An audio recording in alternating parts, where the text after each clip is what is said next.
We are so excited to talk to Adia Victoria again here on the bridge. Thank you so much for taking the time to visit. Thank you for having me. We've gotten a chance to talk a couple of times, and I don't think I've ever seen you without a book in your hand. So Yeah. I guess the first things first, what are you reading?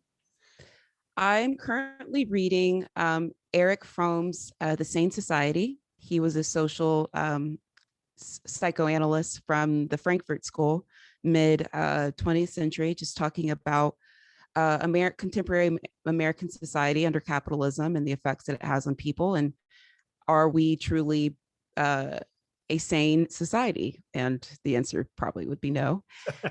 And I'm also reading Honor and the South by Dr. Wyatt Brown, who is a Southern historian, talking about the formation of the honor system and how it bled into the ethics and the politics and the making of the Southern character and the antebellum and postbellum South. So I'm kind of reading those in tandem at the moment.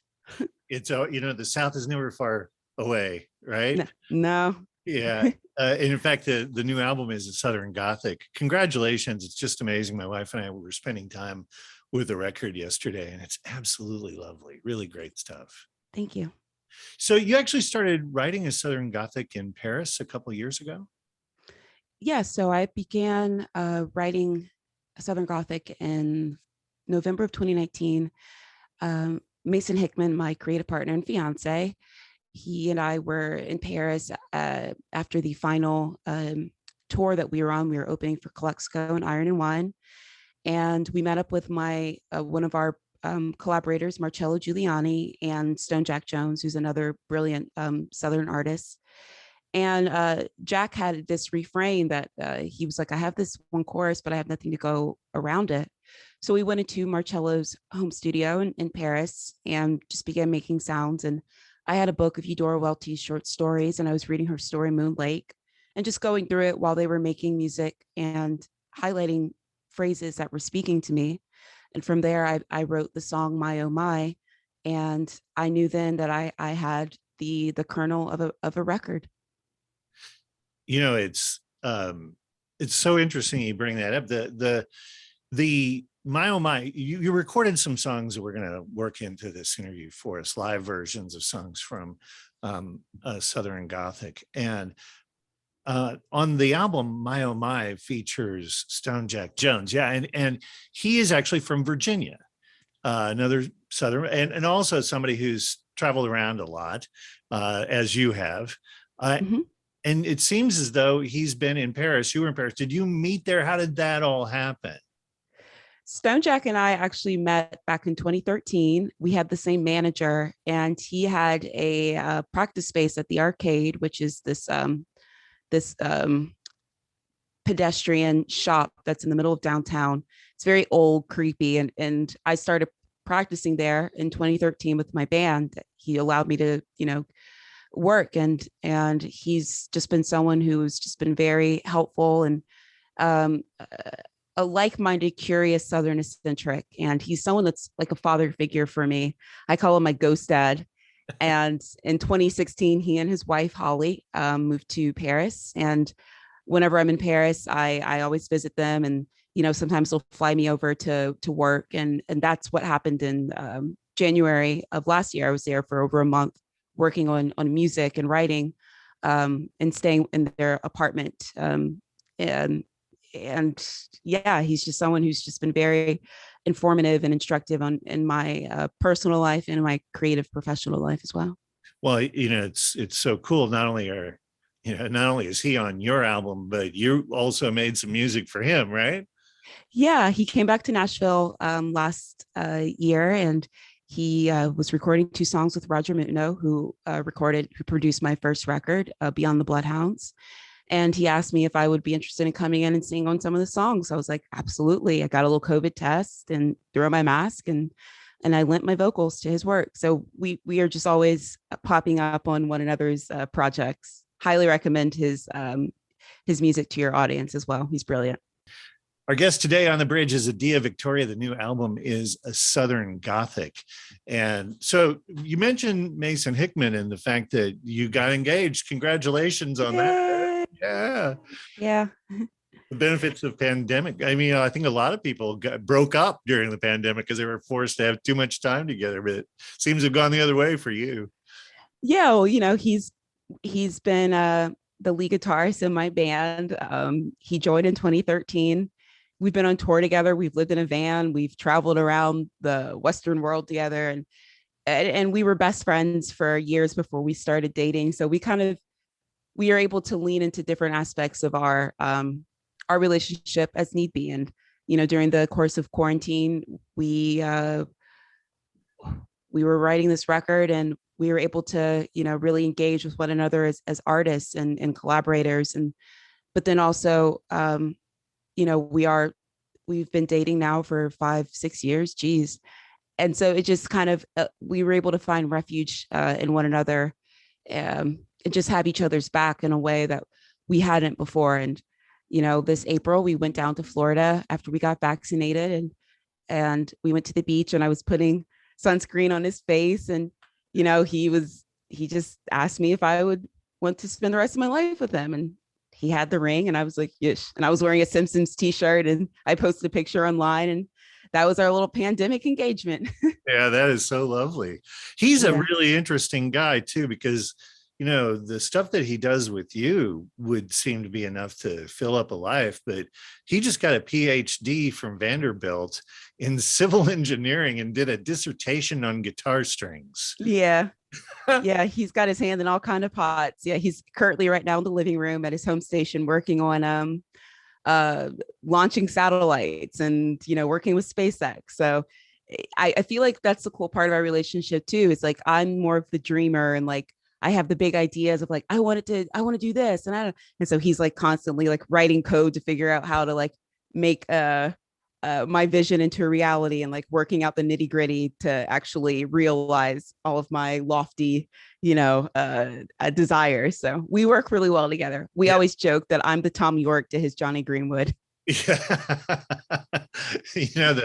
The thing, the dissertation about guitar strings is about trying to predict, identify damage and predict when strings might break based on their vibration.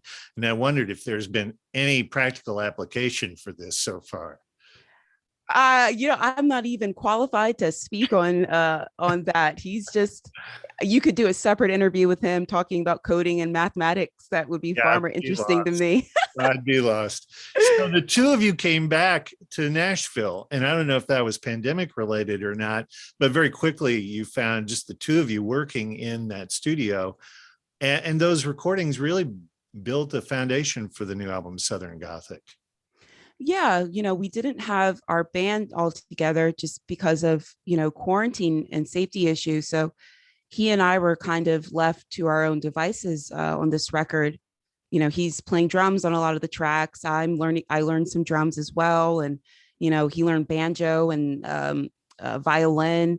But at the same time, too, we were also sending tracks to Marcello in Paris to add bass and also rhythmic sections as well. And so we were just kind of doing what we could, how we could. And it was actually liberating in a lot of ways. We're just like two kids from South Carolina. Like, how do we make this record? And, we just, we used all the resources that we had. And I think that we did some of our best work on this record. I'm very proud of it. You took up bass too, didn't you? I play bass a little bit as well. Yeah. Yeah, that's pretty cool. So of course, the track that most people are most familiar with at this point is Magnolia Blues. And I think if you just say the word Magnolia and did like free association, maybe the first word out of people's mouth would either be South or Southern. It's such a strong symbol, but symbols get complicated, and that's really where the song lives. Right.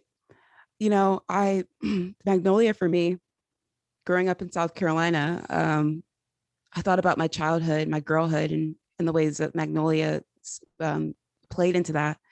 And so often, like for me, the Magnolia was like a meeting place for me and the all the little Black girls in my life, my younger sisters, Hope and Hanifa, the girls in our neighborhood. We would meet underneath the magnolia tree and just play for hours in the summer, building worlds, underneath its limbs, imagining. And it was like the underneath the magnolia was the one place we could manifest our imagination and free from, the all-seeing eye of Southern conservative society and the way that it manages young girls. But then I also thought of the flip side and the way that the magnolia has been integral to Southern myth making, from, moonlight to magnolias, the lost cause, romanticizing the antebellum South. And so what I wanted to do was kind of liberate it from having to do that work and place it firmly underneath the mantle of Southern Black culture. Because, when you think of Southern, oftentimes the unspoken is white Southern. Whiteness has become one and the same of what it means to be a Southerner. And so I wanted to reclaim my Southern identity, my ability to play with symbols and to shine a light on Southern myth making and expand what people think of when they think of the South. And when they see a magnolia, I want them to think of Magnolia Blues. Our guest today on the bridge, Adia Victoria. The new album is a Southern Gothic. And it really is a special, special album. I know when you were just moving to Nashville, I think you had Oh Brother, Where Art Thou on repeat. Yeah. We all have those albums we live with. And so when the label suggested that T-Bone Burnett might be a good person to work with, my sense is that you took it didn't take any real conversation. You were probably on board pretty quickly. Yeah, well, it's actually more organic than that. Steve Robowski, my A&R guy at Atlantic, he has a long friendship with T-Bone, and he actually introduced us in December of 2019. T-Bone was working on a project and asked if I could contribute poetry to it. So we met up at a Starbucks, and we both show up wearing black and white. He looked like a minister, and I looked like some sort of weird abolitionist, very severe. But from that, from that first encounter, we recognized kindred spirits in one another. And over the course of quarantine, before we even started making music together, we built this personal friendship. And when I did South Gotta Change last summer, he was like, I'd like to help you put this out. And, he was an executive producer on that. And then after, that record, he was like, I know you've been recording. If you want to send me tracks to listen to, I'd love to continue our working relationship as well. I was like, sure. So I started sending him tracks, and he was listening to them. And we weren't able to work, in a traditional producer, a talent relationship because of quarantine. But he was able to lend me ideas remotely and suggestions and kind of be a buffer as well between me and my label of just look, you don't need anybody's hand over your hand while you're writing. This is a story of your Southern experience. No one else can write this but you. So when we were actually able to get together this spring, after we'd been vaccinated, we were able to do the mixing process together in the studio. Mason and his brilliant engineer, Rachel Moore, who I cannot praise enough, he was able to show me how to place the songs, layer the songs, and make the South really prevalent and alive in the recordings. So one of the things that, really honestly, one of the true benefits to me personally about doing these interviews is that I study and I find things that I just wouldn't know because I hadn't stumbled across them. Right. And, I just didn't know that T-Bone Burnett was so wrapped up in some of the same issues really that you talk about quite regularly. He did an Audible 90-minute program called The Confederacy, Truth and Reconciliation. Right. And so there's really, from a content standpoint, I think you all are, I'd love to be a fly on the wall to hear those conversations. Yeah. He's been one of the few white men in my life that has been open and honest and sincere enough to talk about what exactly it is that we are up against right now. He still calls the South the Confederacy because the South still does believe that it is the Confederacy. It is still fighting that fight, if not explicitly on the battlefield, in the hearts and minds of white Southerners. I was driving yesterday to Lake Radnor with Mason and driving through some of the most wealthy, highbrow neighborhoods in Nashville. And you and we were told to turn right on Robert E. Lee Drive. So we're still celebrating, our myths. We're still celebrating the lost cause. We have not waved that white flag. And so T-Bone has been one of the few white people of standing who's been able to speak candidly, of just how these ghosts are still very much walking amongst us. And he does it in a very unvarnished way. He's told me, he's like, this is the last chapter of my life. I have nothing to lose and everything to gain to leave, the South a better and honest, more true place for Southerners. And what more could I do with this last part of my life than to tell the truth? And so I have found a willing accomplice in my mission in the South. We're both looking at things the same way. Like, it's not even about art. It's not even about music in a way. This is about legacy. This is about tradition. This is about survival. Beautiful. The getting back to the music for just half a second, the Oh Brother, Where Art Thou soundtrack was rooted, at least in part, in the field recordings of Alan Lomax. Yes. And those same recordings came to bear on your project as well. Yes. I wanted the Alan Lomax recordings are something that have been part of my life since I was a teenager. These chain gang songs.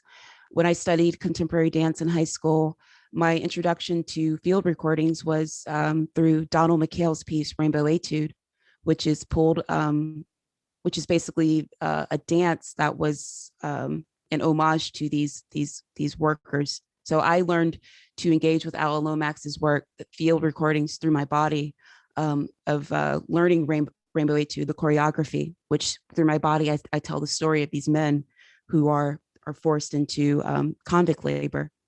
And so going fast forward into recording the Southern Gothic, I felt very much a calling to root these songs in the body.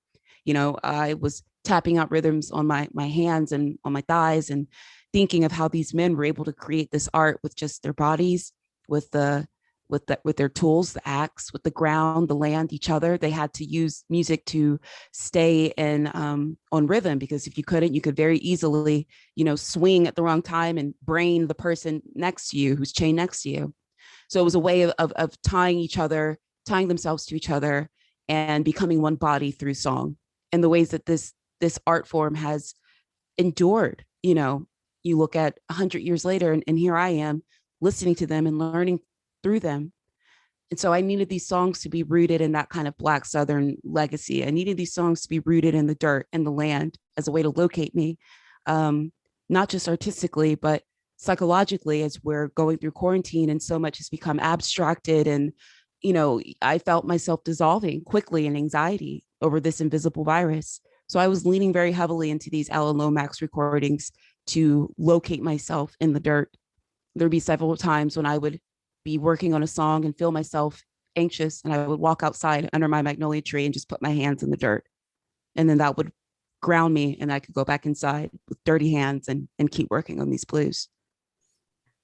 Your art has always looked for the conflict, the point of friction, which is where the interesting stuff happens, right? That tension, yes. Yeah, and I know that that's a part of you. I do want to get across, this is an absolutely gorgeous record. Thank you. It is really a beautiful record. And you were talking about slapping on your leg. And I think that one of the phrases that really struck me when I was reading about the record was found percussion. And it gives it such an organic feel. Yeah, that was a lot of that I owe to Marcello Giuliani when I was in Paris, working with him. We were recording a lot of the tracks in his apartment in Paris. So you're not able to play a full drum set in the middle of, in the middle of Paris proper. We'd have a lot of upset neighbors, but we also didn't want to. I was like, I need to understand these songs in a way that I can make concrete. So he was like, Adia, we could get beans and put them in jars, and like we could have rice and like shake, and we have a floor, a kick drum, so we were using that, and claps, and just like, so there's beans, there's rice, there's claps, there's a kick drum, and then that way, that was the first thing that we would do, and then I would lay down the guitar and then sing. So you have this perfect rooting, anchoring, and very concrete rhythmic found percussion. And I'm a Southerner. I like concrete things. I don't do well with the abstract. Like if I can't get it, I can't play it. So I was like, you got to make this make sense to me. I'm a simple girl from South Carolina. You know, you've got some really great guest turns on this album. Jason Isbell, Margot Price, Pat Berninger from the National, Berninger from the National.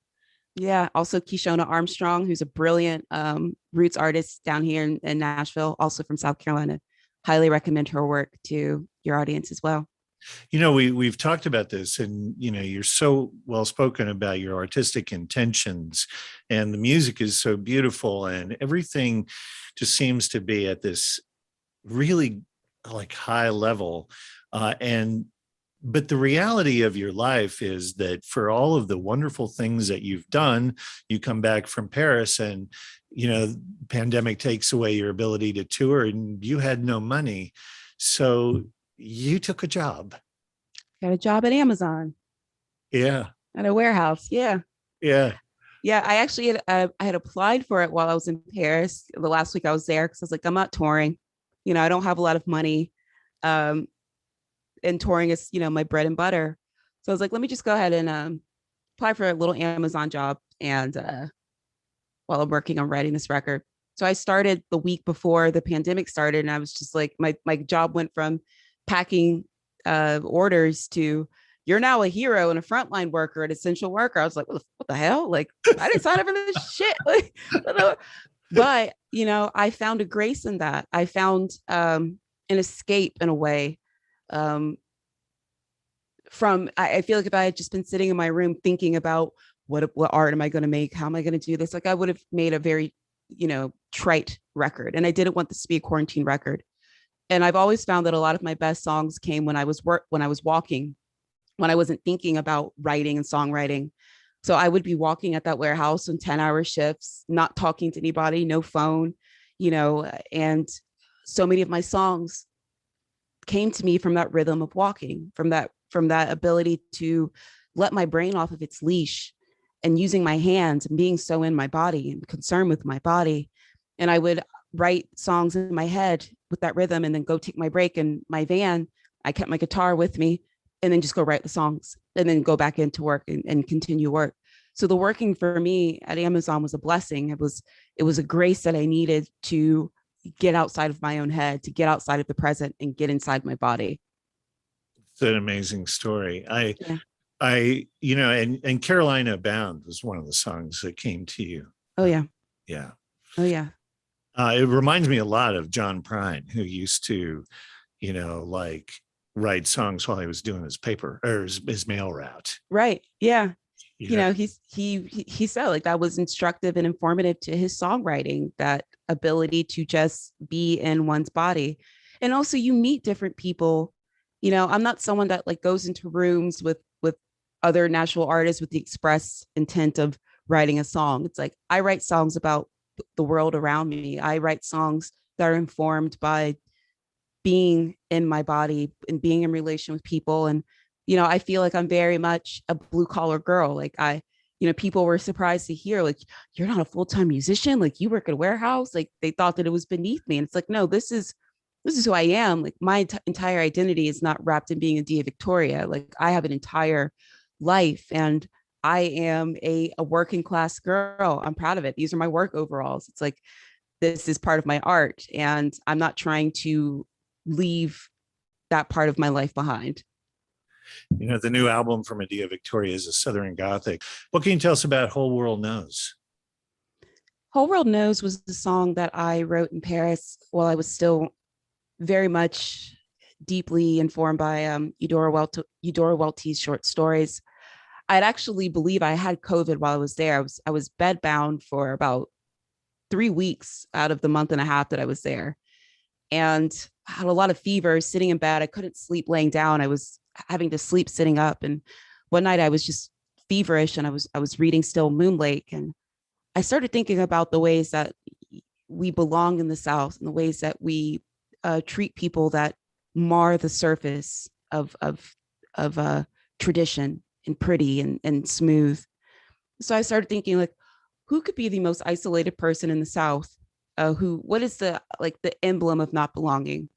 And I thought about a girl whose father was a preacher, but she's outside on Sunday morning while he's inside preaching, and she's shooting heroin in his coupe de ville. And then I started thinking, how would people respond to her? How would people react to her in this community? And you see her mother trying to deny what's going on, and the girl just will not allow herself to be denied, will not allow herself to be smoothed over. And it was important for me to tell the story, not from her perspective, but from an outsider's perspective of this person who does not belong. And that was The Whole World Knows for me. And just everybody knows what's going on, but nobody wants to speak to it. Our guest today on the bridge, Adia Victoria, the new album is Southern Gothic. You know, I really love getting a chance to interview you because you're so intentional with your art, you're so intentional with your life, and you have real answers. And so for people who love to hear your answers the way I do, you have a podcast, Call and Response. I do. I started that last fall. Sonos reached out to me about hosting one of their radio hours that artists do. Brittany Howard's done one, Tom York, Phoebe Bridgers, where you basically just DJ a list of your songs. And I guess they like the cut of my jib. I guess they like the way I flap my gums, because they came back and they were like, we're trying to launch a new culture and music podcast, and we'd like to see about, if you'd like to audition for the host position. So I interviewed Margot Price, and I was like, I don't want this to just be about like new music coming out, because you can get that anywhere. You can get that. I was like, I want this to be a blues podcast about my relationship with the South, my relationship with the way that environment shapes the way that artists create songs, and environment, and the way that we interact with the world around us, and the way that we shape the world around us. And so they gave me the gig. I had a great first season. I spoke with Brandy Carlisle, Brittany Howard, Casey Lehman, Kamasi Washington, Jamila Woods. And it was just this really great project that I was able to stay in touch with my social side, because I was getting a little reclusive there. And it forced me to connect with people outside of my quarantine bubble. And, it was just an awesome experience. And I just signed up for season 2. My first episode with Lucy Dacus just came out, and the next episode is Jason Isbell. That's fabulous. Our guest today, again, Adia Victoria, the new album, which is just really an amazing work of art, a Southern Gothic, and it is out now on Canvasback. Adia Victoria, thank you so much. It's just such a joy. John, pleasure as always. Thanks again. Adia Cheers. Victoria on the bridge.